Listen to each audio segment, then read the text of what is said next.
शमशान चली presented by Rama Films.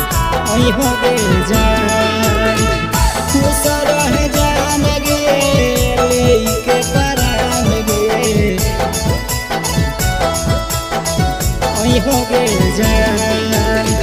पैसा पैसा करो हली कैसे पबी कहले छोड़ी ससुरार चली गेले गे जान पैसा पैसा करो हली कैसे पबी कहले छोड़ी ससुरार चली गेले गे जान खुश रह जान गे लेके परान गे मिले शमशान चली हो गे जान जान गे खुश रह जान गे लेके परान गे मिले शमशान चली हो गे जान मिले शमशान चली हो गे जान खुश रह जान गे लेके परान गे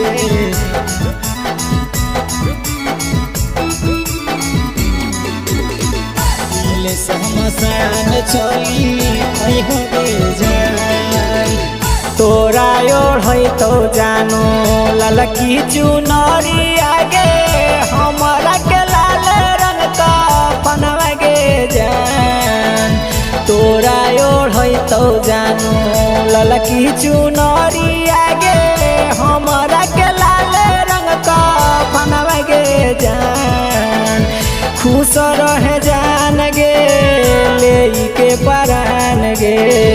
मिल शमशान चली हो गे जान जान गे खुश रह जान गे लेके परान गे मिल शमशान चली हो गे जान मिल शमशान चली हो गे जान खुश रह जान गे लेके परान गे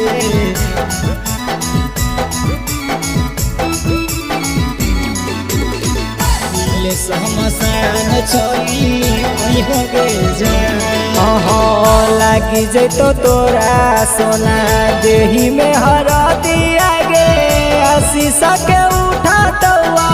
रथिया गे जान लागी जैतो तोरा जानो देह में हरदिया गे गोरे लाल के उठा तो रथिया गे जान खुश रह जान गे लेके परान गे मिल शमशान चली हो गे जान जान गे खुश रह जान गे लेके परान गे मिल शमशान चली हो गे जान Presented by Rama Films.